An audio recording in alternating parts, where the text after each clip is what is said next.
Hey guys, I'm Larissa. And I'm Rebecca. And we are creatives, just coming alongside you to learn and grow on our journey to success. And this is Broke at the Oscars. Amen. You're supposed to... That What? goes at the end. Oh. We'll fix it in back. post. We'll fix it in post. Okay. We're back. We're back. And welcome. And welcome. Welcome. And we have a guest. Oh my goodness. Oh my goodness. Meredith Johnson in the house. Well, not our house, but technically my house. In her house. In a house. Meredith Johnson in a house, ladies and gentlemen. Thank you. Thank you very much. Yeah, thank you so much for being here. Would you take just a second to kind of introduce yourself to our listeners and tell us a little bit about what you do in film? Yes. My name is Meredith. As you already mentioned, I am a writer and director, have been for a few years now, kind of migrated out of acting into director-writer land, and it's been good, so... That's awesome. Yeah, nice. Cool. Yeah. Well, I know we wanted to focus a lot on like casting and how you kind of go through that process of casting a film and like what you're looking for, but you know, in terms of like auditions and like if there's any like red flags that you see, but even just in terms of like trying to develop the look of a film through the cast and all that sort of thing. So I don't know if you had any like maybe specific questions. Mine are all pretty general because I don't know anything about casting. So no, I was just gonna have you kind of walk us through the process, and I think it's important to always start with story. So maybe just start with how you break down your story and decide on, and especially if you are the writer of your story, this may be a little bit different of a process if you're not the writer of said piece, but you as the writer and director working with developing your story and how it's going to work visually. And what you're looking for in casting and then, you can work into like how to communicate with your casting director and that kind of stuff. Yeah. Okay. Well, I will try to stay on track. Yeah. There's a lot of pieces there. Sorry. Big questions. No, that's okay. So since I do write, I think all of the material, if I remember correctly, that I've directed thus far, I have written. So I have just so much control already, and I can change things at any time. So my process is probably a little bit different in that respect. It just is a lot more flexible. But when I initially write, there's no thought as to like, can I find somebody that looks like this or could embody this or could pull this off? Is it like realistic for me to have a character like this or that looks like this or acts like this or speaks this way, whatever. I write exactly what I want. And then as a low budget filmmaker, especially, you just have to be willing to make adjustments that look purposeful, and make them if you need to, rather than try to force actors to do things that they're not ready to do just because you wrote a character that you really love. You either need to shelve that story or adapt it to the actors that you find. So that's as far as like the story part. I usually do whatever I want, and then write whatever I want. And then I either decide, because once you put out a casting call, it's difficult to then be like, I didn't find anybody good enough, so I'm just not going to do this project until later, when I have more money for better actors. So you kind of do have to decide, realistically, what is my reach? How far is my reach, and what are my incentives high enough? Because you can find talent for free that is amazing. They are just either undiscovered or very generous. But the odds, it's not worth taking that chance most of the time. So it's safe to assume if you have a low budget, the talent is going to equal that unless you are very blessed and something, good rose your way down the stream. So those are things I've thought about. I have scripts that I really enjoy and that I really like. But I don't want to put out a casting call for them because I know I would not be able to offer enough compensation for talent that has been training for a very long time and has the amount of experience that I would, maybe prefer for a role like this kind of thing. So I shelve those projects. I don't do them based on that, and just realistically assessing, what my reach is. For the last film that I did, I thought I was going to be sort of in that situation. The subject matter was a little bit heavier and it was more dramatic. And so I really wanted to make sure that I had people that I really believed in. And for that, I ended up using Backstage for the first time. And that was super helpful. You reach a much, much farther expanse of actors and actresses. And that was super cool and very helpful. But maybe this is a rabbit trail, but it's also very overwhelming if it's just you and your producer. Casting.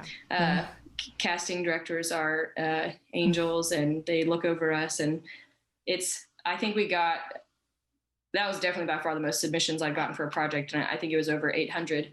Oh my goodness. Wow. By the end of it, and I gave, out of 800 people, I gave, I think, 20 or less callbacks. Wow. And I cast from those 20. I didn't do like a second round of callbacks or anything like that. But that's a lot to weed through and go through. Which I don't know if this applies to casting directors, because they have teams and, they're less likely to just get exhausted with the process. But for me, and maybe this is a bad thing and I'm like outing myself here, but by submission number 650, if you are a, skinny brunette that has a small, mousy, look and, kind of reads the lines a certain way, and I already have 6 of those in my, roster already that were good, chances are I'm not going to add number 650 to my group, whether she's better than them or not.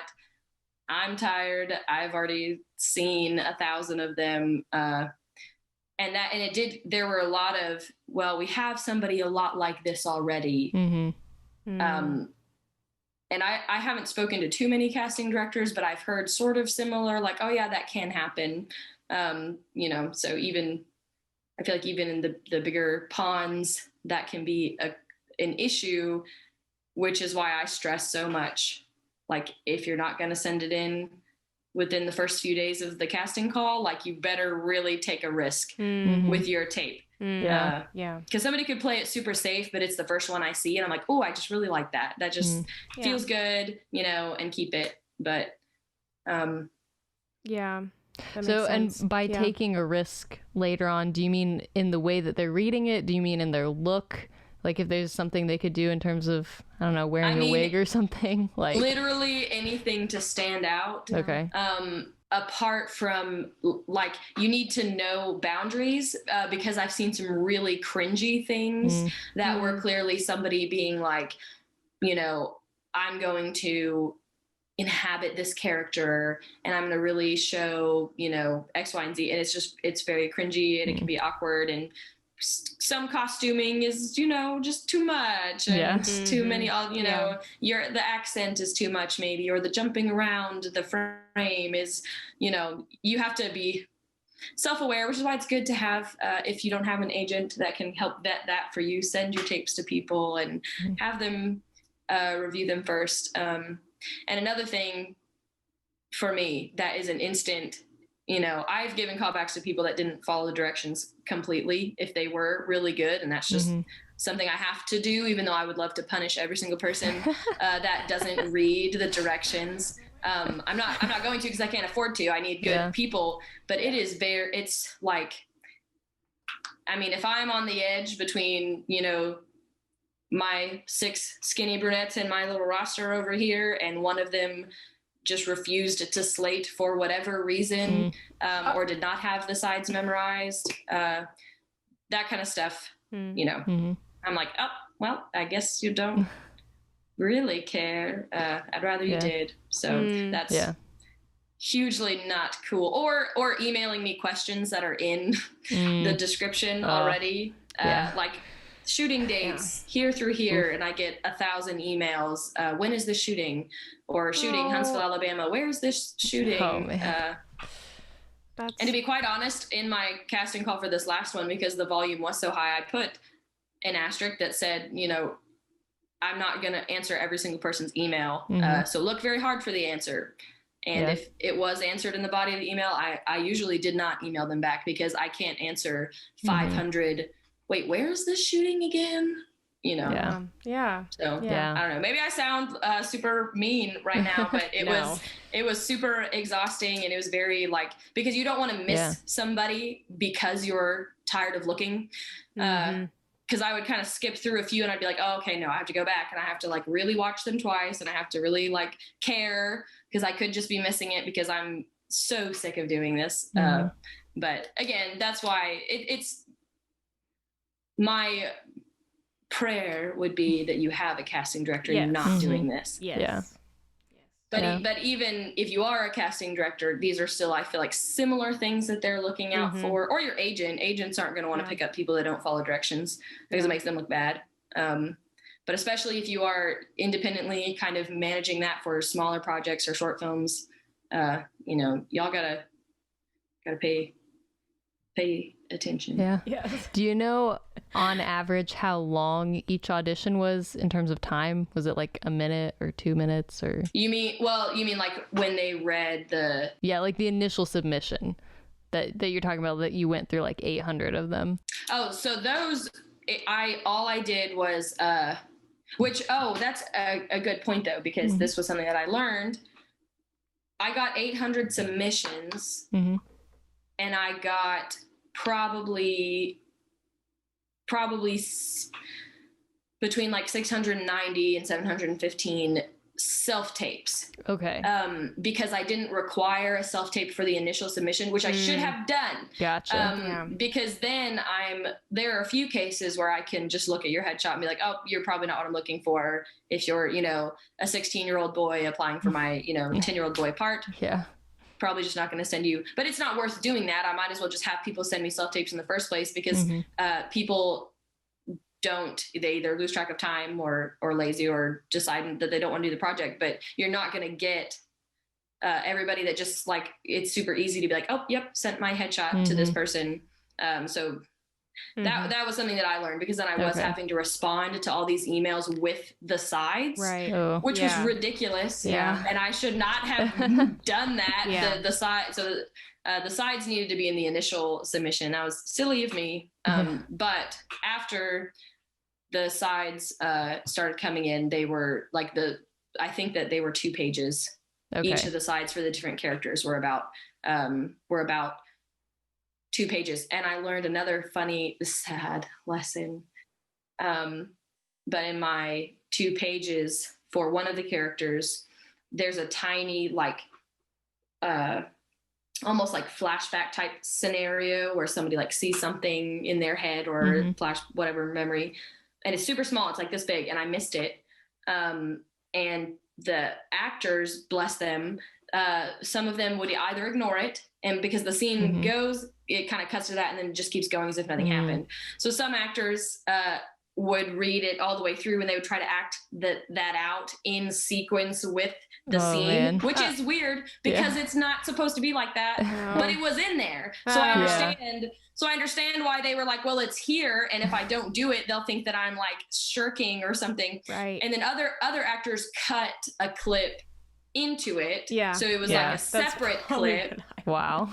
And then some actors just ignored it. And every time I saw somebody try to act through it, I was like, I'm sorry. I wish I could tell you I'm sorry, because that's so hard and awkward and super weird. But so just gotta pro-life do better. Tip. Yeah.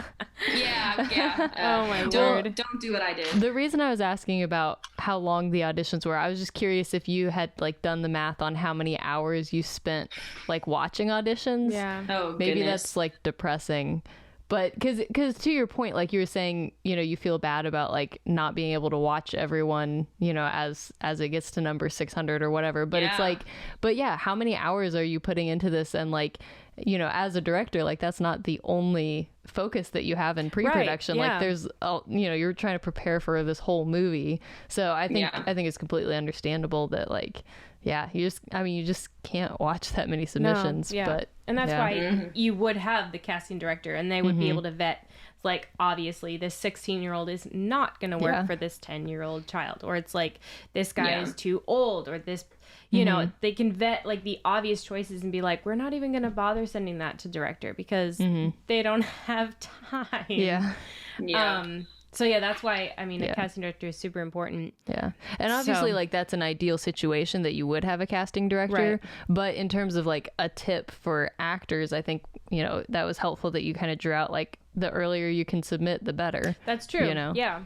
Yeah. For these, like, small indie films that it's, like, maybe they can't have a casting director, because I feel like there's a lot of projects like that, you know? Yeah. But anyway. Yeah. That's very, very true. Yeah.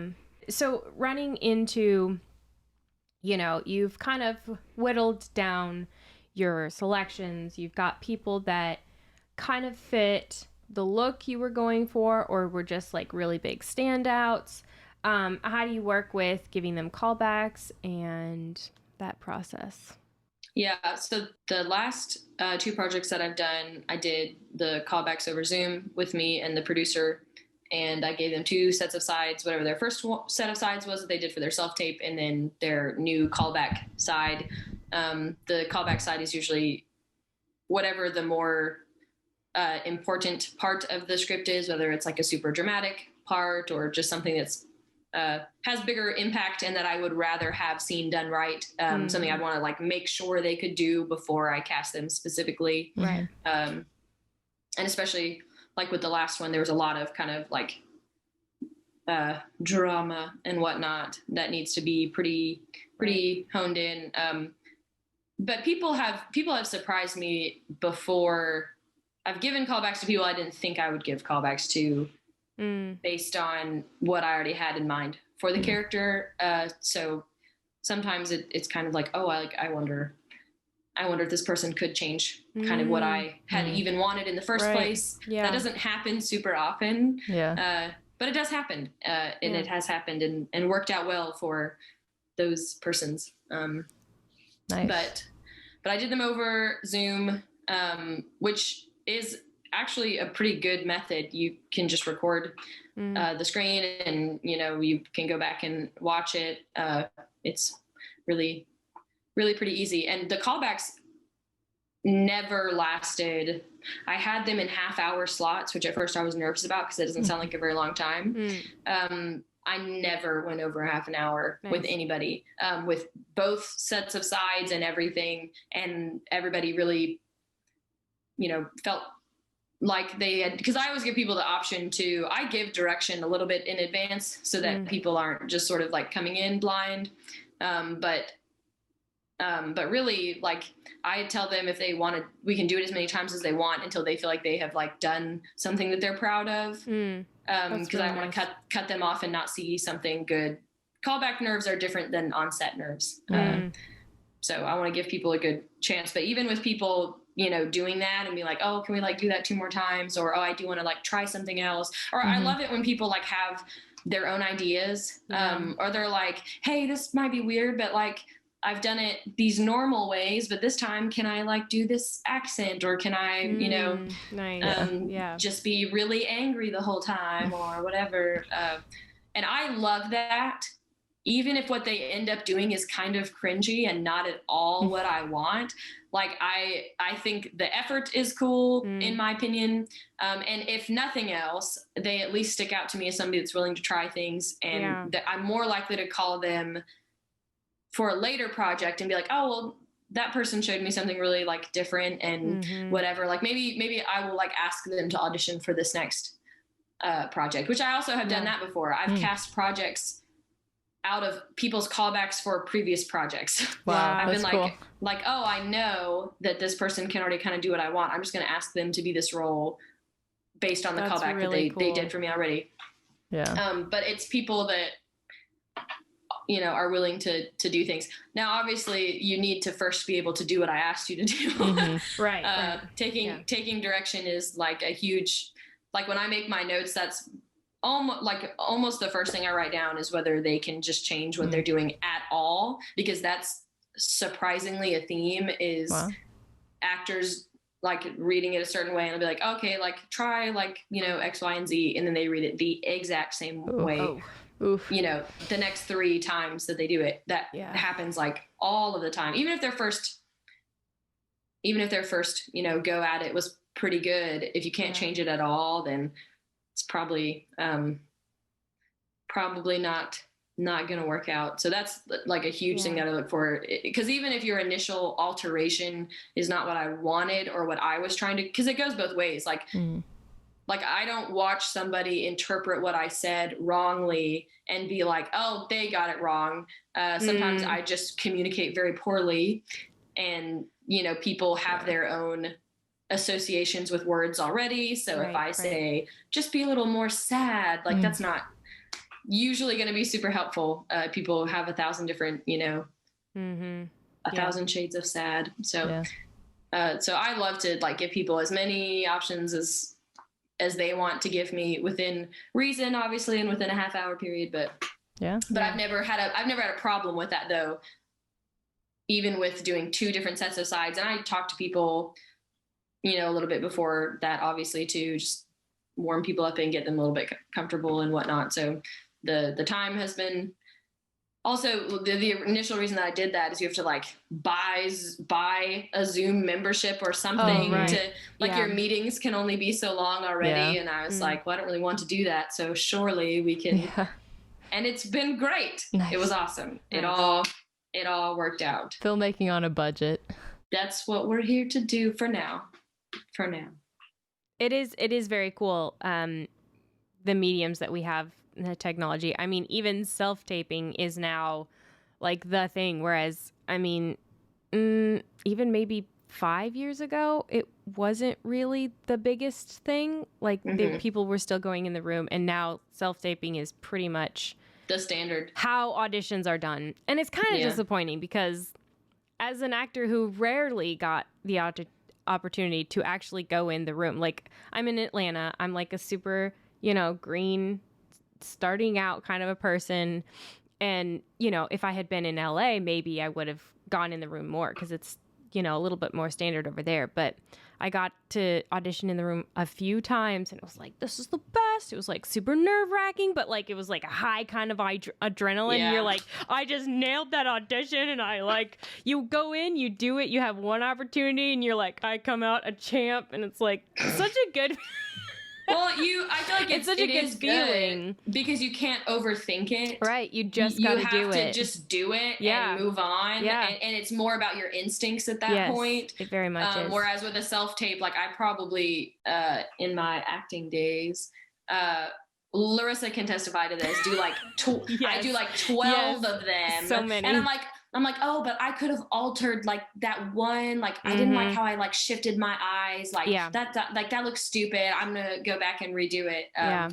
So I think so it is kind of a shame. But it also, you get to see, I don't know, you get to see, assuming people do kind of work on them a little bit, kind of how they kind of view themselves on the screen and what they have tweaked, I guess, to get to whatever tape they did send you. The only problem is quality of self-tapes varies very vastly, which is unfortunate. Like the actual quality of the surrounding in the video. Can I talk about that for a second? Yes, please do. Because that is a big thing. Huge. Yeah. That's another huge, I mean, and some of it seems very common sense to me. But if it's not, if you're not sure how to do a self-tape, there are resources. Please find them. Please find them and use them. I had the most bizarre range of self-tapes I've ever seen in my life, but we don't have to talk about the extreme cases. We won't talk about the extreme cases. We will talk about the like more common mistakes or just things, because some of it might come down to preference. At the end of the day, everything is like completely subjective to circumstance. So there are guidelines, but I'm going to say, don't do this, it's a bad idea. And you'll be like, well, I got cast in, every movie I ever did. Yeah. Then I'm a millionaire now doing exactly that thing. So, yeah. But anyway, like just normal things like lighting. I need to be able to see your face. That's important. Or your backdrop needs to be a solid color. It's irritating to me. And I know that it's a standard and professionals will tell you to do it, to use like the green or the blue background. Not green. I hate blue, but blue. Or blue, I guess. Yeah. It is so irritating to me. It's it's so bright and garish. And I agree. I don't like blue. But no, if it's well lit enough, you can just use them in your film and blue screen out the background. I mean, you really... You don't have to pay them. You don't have to bring them to set. Screen. Just kidding. They're not gonna... Green screen is just not good on anybody's skin tone. Yeah. Whereas blue is supposed to be better for the skin tone. And I had a friend who was saying that, gray just washes your skin tones out. But the color that they use, because they all seem to buy it from the same blue fold-out blue store. screen color. I hate it. It's so bright. It's distracting to me, and it like silhouettes them in a weird way to where they like stick out like a 3D. I don't know. It drives me crazy. Maybe what it's supposed to do. Maybe that's why they like it. I don't know, but yeah, I would agree with you. You need to look like you belong in your surrounding. In my opinion, I also like that's another thing people like waffle back and forth about are props. Or like set pieces. That has also been interesting because I have cast projects where in the script somebody is eating a sandwich and I'll have people with full-blown sandwiches that they're eating. I'll with like a gum, or somebody will be holding a sign. At some props, like I don't know, if you're talking on the phone. Yeah.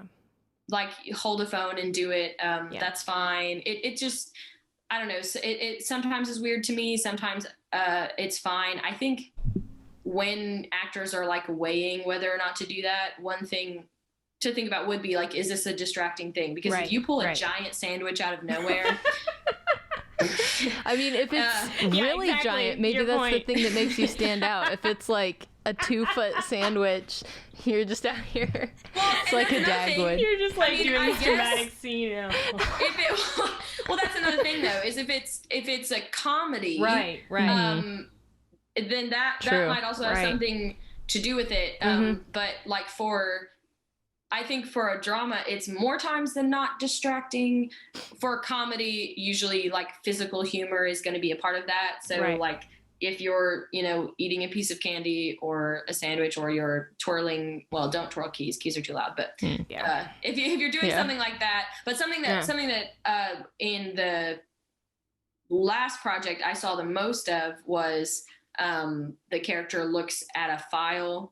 And so I had a lot of people, and there's like a picture in it that she looks at, and thinking back, it is, if I were trying to self-tape for that, it is awkward. And my instinct is always to pantomime for some reason. If I'm taping for something, I never would use a prop. I always would pantomime everything. But thinking back, it's awkward to watch somebody pantomime something. So, I'm not sure, just being frank, what the down, what the etiquette has been in the past for this. But I think you just, again, self-awareness is super important, and just ask for people's opinion. But I always thought it was nice when the actor would interact with the prop. I had some people taping their scripts to the file. Didn't like that. Don't pretend that you're memorized when you're not, because I can tell. And it's like bad secondhand embarrassment. Oh, man. Don't like that at all. Either be memorized, or don't, and hold the side so I can see that that's what you're doing. Yeah. Because I actually don't. I mind, because if you're supposed to have it memorized, you're supposed to have it memorized. But I'm way more willing to give a pass to somebody that's willing to be like, oh, I really didn't have time to prepare for this the way I wanted to, but I want to audition for this project. I'm going to hold the sides, and I'm going to, glance down every once in a while, whatever. I actually am usually fine with that. And I don't want anybody to hear that and think that means it's okay. Because it's not okay. Yeah. But desperate times call for desperate measures. But if you put your script somewhere, or it's down here, or or you just aren't memorized and you're trying to BS your way through it and kind of be like, I think this is what I'm supposed to say. Just don't even bother. It's not good ever. You need to like be honest and communicate with what you have. And if you don't have a memorized script, you ought to just hold one. But these are our fairly hot takes, because again, like, this is all me just sort of rambling about my experience without having like a vast knowledge of, Yeah. But you have a gift of seeing the other side. So you've had the experience of being an actor and submitting self-tapes, and now you are being the director and you get to see the self-tapes, and you get to be like learning from what you've done wrong in your self-tapes, or what you've really liked about what you do and what you like to see from other people. So I think it's all very valuable.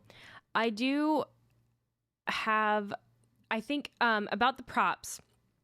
The what I've heard is the basic rule of thumb is no guns, no real guns, no real, like, wait. We have to say that in 2021? Oh, yes. Oh, man. Basically, weapons. I think it's mostly, I don't know if it's like super a big deal in a self-tape, but it's probably just like no real weapons in a self-tape, but especially not in the room. If you bring a gun or a knife in the room, oh, you are gone, Missy. Yeah. Mr. whatever.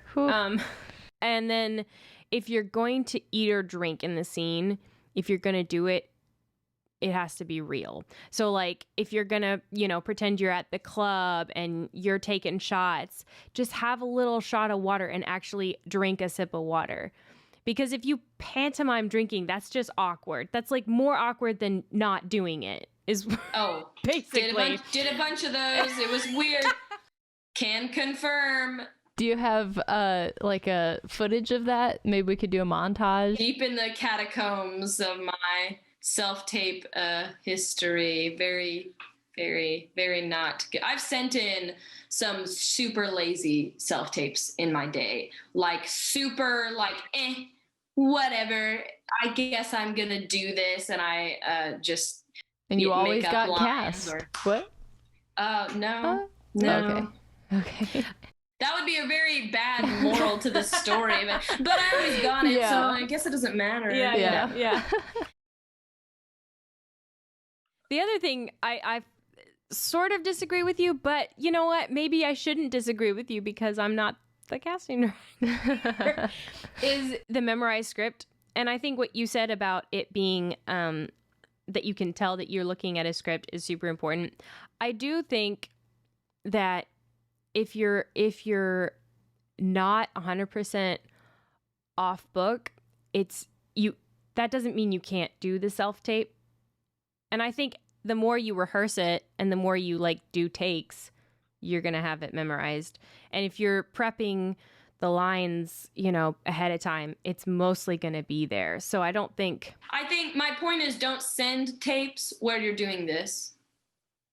Yeah. No. Don't send tapes where I can tell you're trying to read the lines, I guess. Oh, gotcha. Yeah. So I'm not saying like, I don't have this memorized. I guess I'm just never gonna submit the tape. Right. But like, if it's very like, if it's painful in your tape that you are like looking or trying to and it bugs me the most if it's taped to a wall or something. I mean, I guess fine, whatever, that is fine, I guess, because your eye line at least is semi all right. But I hate it when people try to use their script as the prop.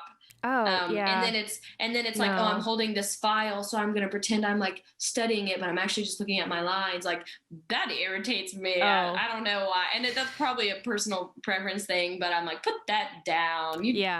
Not your prop. You just don't know what you're doing. That makes good clarification. Yeah. There's so many like. There's so many ins and outs and like things you can do wrong and nitpicky little things and big blaring issues about self-taping. And which is why I think awareness is just the most important part. Just be self-aware. Like even if it's not perfect and it's not perfect for whatever reason, like, your lighting isn't perfect for whatever reason, like find the reason that it is a good enough self-tape to send. So you don't have to be like, oh, but my lighting's not very good, so I guess I can't do it. Or, oh, I don't have a solid color background, so I can't do it. Find the reason why you should send it in. Like, oh, but my performance is really, really good. Or I really do resonate with this character. Or like, I really do look, or sound a certain way or whatever. Like, at the end of the day, like, your performance is the most important part of the tape at the end of the day. So don't let those kinds of things maybe hold you back in the beginning. But if you consistently send in tapes, they should get better. So don't let the maybe quality at the beginning discourage you. Focus on the performance and let that be the reason, like, yes, this is good. And I know it's good because I can see in my performance that I am believable and I'm, selling the character X, Y, and Z. And then just make sure that as you do keep going, like, you do invest. It is an investment to, send in good material and represent yourself well. So if you need to invest in, lighting, cheap lighting from Walmart, or a little backdrop to hang up on your wall, or borrow, somebody's iPhone if you don't have good picture quality, like, put the work in. It's the same investment as headshots and, whatnot. So, but in the beginning, I would definitely say, obviously our priority is the performance. And like Larissa said, there's so much nuance to the rights and the wrongs and the etiquette and the standard, because the standards are changing. Yeah, that's very true. That's true. People do so much and they get so much out of it, so the standards change. You just need to be self-aware that you have something worthwhile. And other people need to be telling you have something worthwhile too. If nobody's telling you that it's worthwhile, maybe you should reconsider. I like what you said in terms of, like, don't let it hold you back, but also, like, work to improve it. Because I feel like that's just such a great attitude to have about, a lot of areas of filmmaking, but especially acting. It's really cool. And I think it's super important to, like Meredith was saying, what's going to help you stand out. So, maybe you do a take two different ways. You do it how you think, maybe just an initial read, how the character kind of, like, looks to you. Like, okay, so she's kind of a sad loner girl. So you kind of just play it how the script reads, how you think it kind of just reads. And then maybe you do another take where it's all you. And you know what? This is not exactly sad loner girl, but, like, I think my character, like, kind of fits this really well, and maybe add a little quirk to it, or add a little sass, or it's like, maybe you're a little more sad goth anger girl more than, so it's like you put your spin on it and play. And that's one of the things that I liked about not having the pressure of being completely off book, actually, because I was not focused on making sure I had my lines word perfect, but I was more focused on playing with the character. And there's a fine balance, because you can be, oh my word, I'm going to be so free and fun that I am not saying the lines that this writer has taken so much time and effort to write. And so you've basically done a butchery of the film. They may love it. They may love your performance, but they're like, well, this is not our movie. But it's what it takes to get into the callbacks, right? So they just want to see you perform the characters. So and what you said about doing the two takes is good too, because I would never put, or not never, that's not true, but I rarely, and have not yet ever put, like, in a casting call, like, oh, and, like, send two takes if you want, or whatever. I've never done that, but I have never been upset that somebody did. It's always exciting to me. I'm always happy that they did it. Unless their versions are basically identical, which is like, well, what have you done here? Don't do that. But I encourage that big time, even if it's not in the directions, or even if whatever. Don't be worried that somebody's going to be like, this person is trying to show off, or something ridiculous like that, because I would do that a lot. I was like, but if I send too much material, or if I try to do too whatever, they're going to think I'm trying too hard, or that I whatever. But at the end of the day, like, You are trying hard. Yeah. Trying hard is kind of an important part of this thing. And showing off, like, you need to show me what you can do. Yeah. So I've always loved when people do that, when people give me 2 different takes and 2 different whatever. I don't think I've ever been like, oh, show off. Yeah. Cut it out. I didn't ask for this. I think it has I think you have to be discerning about, like, you know, the story and the place your character holds in the story, because if you're literally a one-liner secretary, that's going to be just one day and done. They don't really want too much creativity. Like, you can send in 2 takes. You just got to feel out what you want to do, what you want to do, and what you want to play with, and how much you want to stand out. Well, and also if you don't have 2 different, like, don't force a second option because they'll think that you're creative or adventurous or something. If you have to force a second take, like, oh, I guess I have to play this, like, really, you know, totally opposite of what the description is because I can't think of anything else, don't do it. Like, if you have an idea already, then I think it makes sense. Yeah. And this kind of goes into what I think maybe the last thing that I think we can talk about is discerning the look of the film, because the whole point of self-taping is so that they can see if you work with the story, and if you and then also how you work with other characters that you might be trying to match with, because that's like a huge thing. You might be the most talented person in the world, but you just, like, the chemistry might not work, or like the looks are just too similar, or it just doesn't work for what you need for the story. And so I don't know if you can talk about that, you know, discerning the look based on the performances or whatnot. And also along that line, do you ever do, like, chemistry reads, like, after you kind of maybe have some actors in mind that you want to cast? Do you ever do, like, a callback with 2 of them and just see kind of how their chemistry works, or how do you work through that? Yeah, true. So I wanted to do that with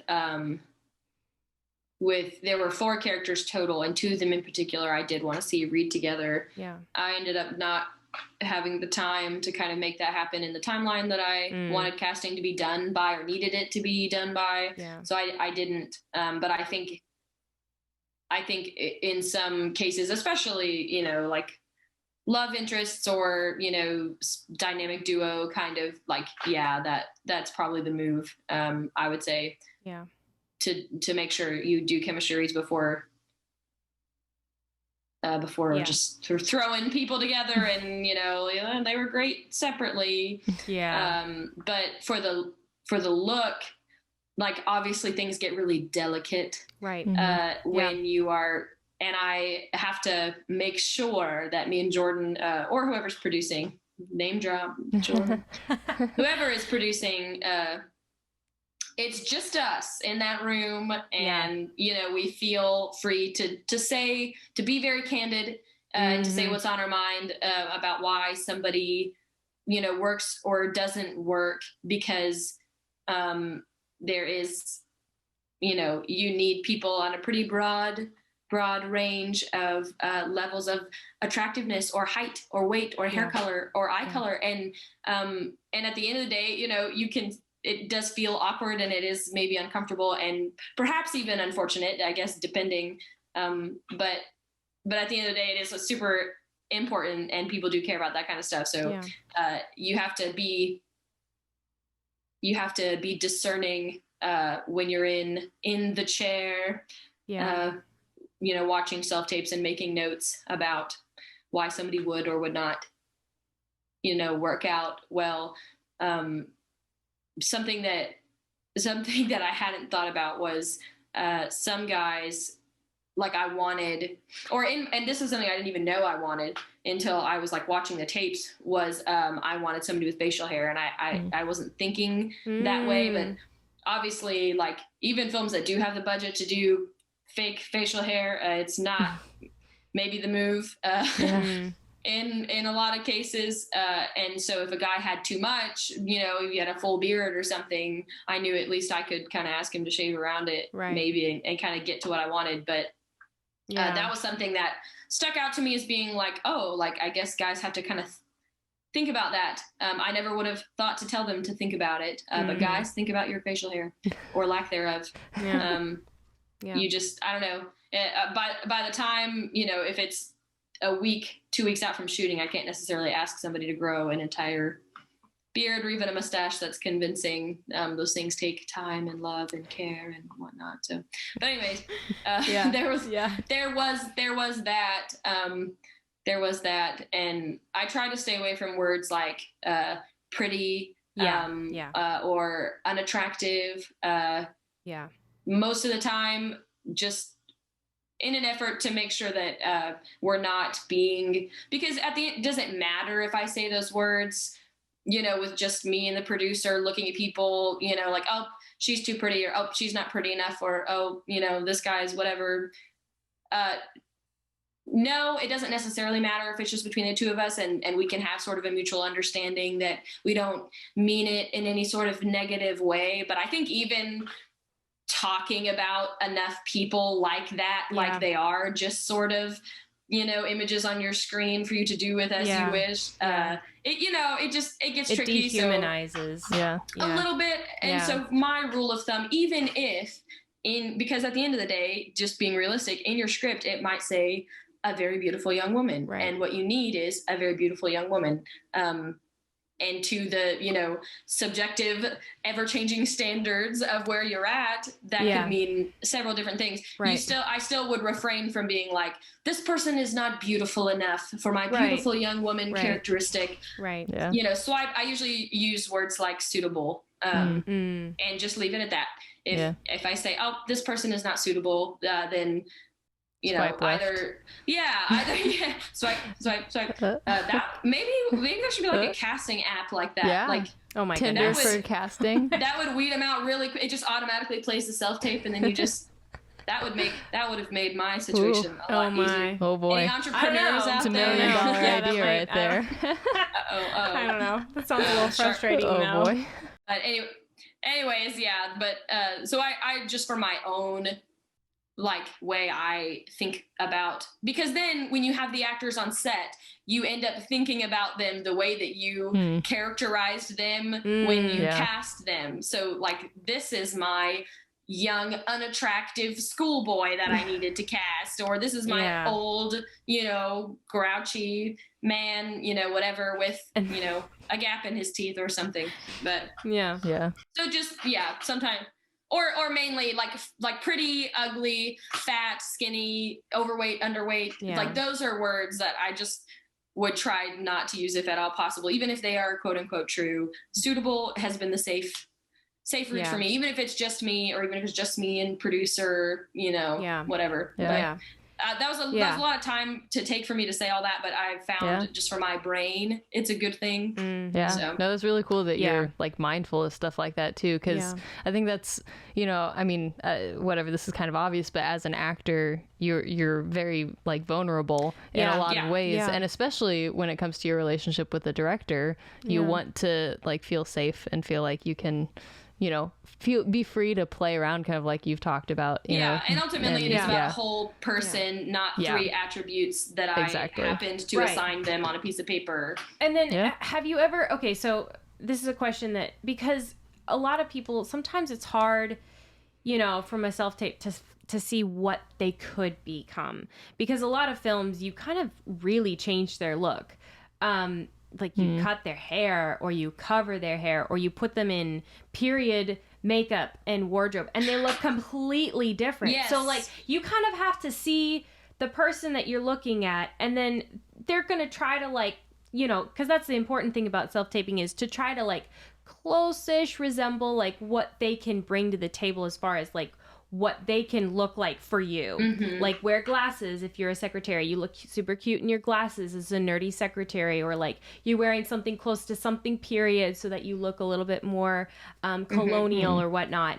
But then you also have to look at them and see if they work with their body shape, their color, their performance. It's some people's natural accents, if they don't have voice coaches and they can't change their accent. Sometimes their accent just doesn't work. Like if it's too strong Southern and you don't need Southern, sorry, it's not going to work. But do you ever look at their performance and be like, okay, I really like what they do. I just don't know what to do with it.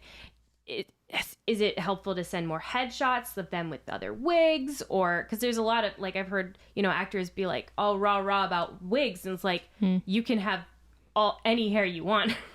Yeah, you're not going to have enough wigs to make sense for whatever somebody specific. I don't know. That seems a little bit unrealistic to me. I think so. For it was just the biggest casting project that I've done, so I keep referring to the last project. But everybody submitted, and then I gave instructions to the female cast specifically that for their for the callback, I wanted them to wear no makeup. And I wanted their hair pulled back so that it was in a ponytail or a bun, and I couldn't see it. It wasn't hanging anywhere on their person, because for the script, that's what I needed to see, because people take off their makeup and all of a sudden they don't have eyebrows and things, and you just those are the eyebrow thing. Actors, you got to pay attention to your eyebrows, because I will not cast you in a period piece if your eyebrows go like this. And sometimes you can't control that, and that's fine, or if you like to wear them that way and that's how you feel confident and whatever, that's totally fine. But if you are trying to be as versatile as possible, or that's like something that you hadn't thought about before, think about it. Or heavily penciling your brows. Eyebrows are kind of a huge marker of the centuries. And oh my goodness.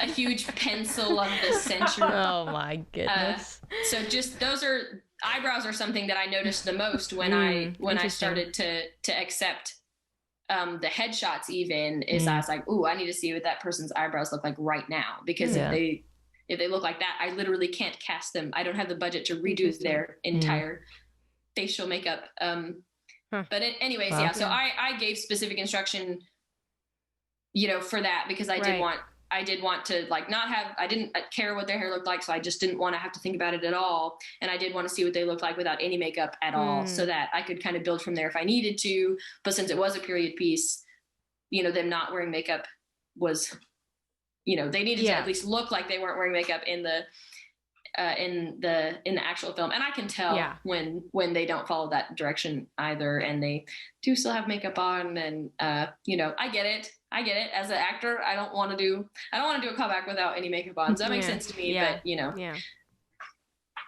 anyway, but so as far as like what I envision, like, oh, do I see this person, which funny, another thing that I learned is I didn't pay any attention at all to their heights. And it severely impacted a super crucial part of the script, and in a way that I just never would have thought. Did not cross my mind at all. Nobody's heights stood out to me as being freakishly one way or the other, because they weren't. But at the end of the day, I just sort of had an assumed, like, oh, this person this age would be about this tall, this person this age would be about this tall, and that was not the case. And it came very close to messing with my vibe. So that's something, because in a self-tape, if you're in the room, it's easier to gauge that kind of stuff. But on a self-tape, I have no idea. I don't know. Well, that's why in the slate they asked for like the full body thing, which I always hate that part. I'm like, so I have to move all my stuff all the way to the back of the room so that my cell phone can zoom all the way, and then it shows like the whole wall, and it's really awkward. But even then, in comparison, I still don't always know, and you might not always get to see your actors, close up, but at least if I had thought about the reference, I could have like looked at a wall and kind of marked it out, and kind of been like, oh, okay. Like, I at least would have been prepared to have a different game plan. So heights took me by surprise. Took you to new heights. Oh no! Oh man! Yep. Withering Heights. I gotta go. Wuthering Heights. Oh, bye. Bye. Yeah. Oh boy. Thanks for being here. All right. Well, that to just bring us back? Just like something. Okay. Yeah, it's just for comedic effect. Yeah, it's good. This has all been really great. We didn't even get to unset yet. This is just. I know this is all pre-production. but there's so much to like even getting the role. Yeah. Yeah. Hopefully though, this is at least encouraging to any actors who might be listening, because there's like, I don't know, maybe this is going to sound discouraging, but like there's so many reasons why you could not be cast, you know, and it might not be that you're a bad actor. No, you know, it even, might be like even any of these things that are just beyond your control. So hopefully that's encouraging. You know, it is encouraging, because you're like, I can do my best job and I know that I didn't fail. This was not a failure. This was just, they moved in a different direction. My time I'm not failing. My time will still come, or can still come, or I have to make it come. But I didn't fail because I was a bad actor. And I mean, I think a lot of it has to do with you, and this sounds so weird. I don't even like to say this, but you believing in yourself. I don't like it. As soon as I say it, I hate it. I think having there's a confidence. That's what it is. Yes. It's confidence in yourself. Yeah. It's being willing to accept that you're a human, to accept that this person is a human, to be like, hey, I'm gonna be a human today. Yeah. Which I don't always think about. I'm like, I have to do well, these and to a lines. degree, but, like having fun with it too, because it's like, I know it can be hard. Like actors, man, you get so much rejection, and it's so like that can be so discouraging. But like, as much as you can still have fun with it, right, like that will, you know, stand out as like, you know, to the casting director, like, man, this is someone who would be fun to work with, you know? Yes. Yeah. Well, this has been really, really good. I feel like there's been a lot said, and just like, probably need to just like, if you're listening or watching, probably just need to like run it back, do this on a loop. Yep. Okay. Not just because we want the views. Oh, this well, is for you too, though. Also, just put it on loop. Just put it on mute and let it loop while you're working during the day. This is the Justin Bieber marketing strategy. It's like, you don't even have to listen to our song. Just keep it playing all night. We're trying to get to that #1 spot. This is a really niche joke. I don't know if anyone's going to get it. I do not like this. I no longer support our podcast. Oh no. You're one of the few people that actually have to support it for it to continue. You're like, all right, cool. Oh man, you're the podcast. No, but thank you, Meredith, so much for sharing your wisdom and expertise and your experience. Because it is a hard road, and it's hard to navigate, because there's like a lot of ins and outs, and there's like, what do I do? Have I done enough? Have I done too much? How do I get it? Have I done too much? How do I be better? And it's like, maybe it's not a matter of better. It's just a matter of different, or what's your best. Keep doing what you're doing, to be honest. Or maybe you're not doing something that we're like, oh, here's a way to level up. So get rid of your blue screen. I'm kidding. That's I don't know. I hate blue screen, but it is the professional thing. So yep. I'm just gonna be stewing about that for the next couple days. I think self-awareness is the self-awareness. Golden phrase. And confidence, and just have fun with it. Yeah. And this is good for directors, because now it's like, gives them an inkling. It's like, you should hire a casting director because you don't want to watch. Because you don't want to suffer like Meredith. Look how gaunt I am. You don't want to end up like this. Oh no. No, that's Thank you all for tuning in. Good night. I don't think that was the exact point. Exactly. Took the words right out of your mouth. I think we were more hung up on the, whatever you said, 615 auditions you had to watch. 675 auditions. There's a song that has numbers in it. Yeah. I don't know what it's from. It's from Rent. It's from, Yeah. Rent. See, I don't watch Broadway. I just hear it on TikTok. Sing it. Oh boy. Oh boy. Really don't like that about myself we should right move now, on before we head out. Before we head out, though, Meredith, I did want to just give you an opportunity if you wanted to talk about just where people can see your work. So whether that's like a website or social media or a film that you have coming out. Where they can see your newest film that we've learned all about. My last project. Yes. Your latest project. Secretive. My latest. Hopefully not my last. Oh, yeah. No, that's not going to be your last. Well, I have a channel called People Watching, and it's sort of under the umbrella of my main channel, which is just Meredith in all caps on YouTube. I have like some music video stuff that I do on that channel, but People Watching is where I do kind of my narrative stuff, where I'm just sort of dinking around trying to figure all this out. But those are probably the two main places. I'm on Instagram as @_refriedbeans_, but nice. Don't feel like you need to. No, not much goes on over there except for refried beans, jokes and whatnot. So. That sounds amazing. That was a great sales pitch. Thank you. Now everyone will go do it. Immaculate branding. Yeah, right. That's it's like, awesome. As soon as you say, be like, this is chill. We don't need to. And then it's like, oh no, we're going to. Yeah. Yeah. But actually, on her funny story, she talks about herself being, the director and everything. Well, on her channel, you can see her as an actor too. So that's unfortunately, pretty fantastic. I'm actually. I don't know if really this is on your channel, but there's one film that you can see Meredith act as a director that I one worked is so on. good too. So I don't know where that is, but I don't either.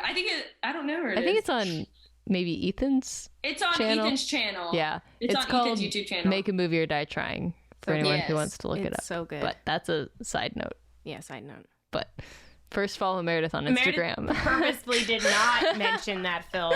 Yeah. And then we go and dredge it up. It's a 48, so, there's grace. But so anyway. Be gracious. Yes. Yeah. Well, on that note, Meredith, thank you again so much for taking time to talk to us today.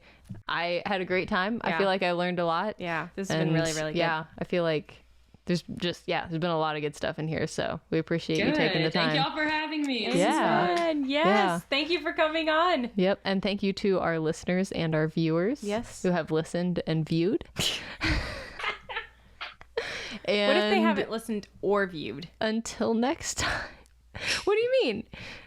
Well, what if our listeners... What if... like what if they watched on YouTube but they watched it muted? Is that what you're asking? I don't know. I'm just trying to be the devil's advocate and just say floppy things. I appreciate that. You're welcome. Yeah. Well, until next time. We'll see you on set. See you on set. Okay.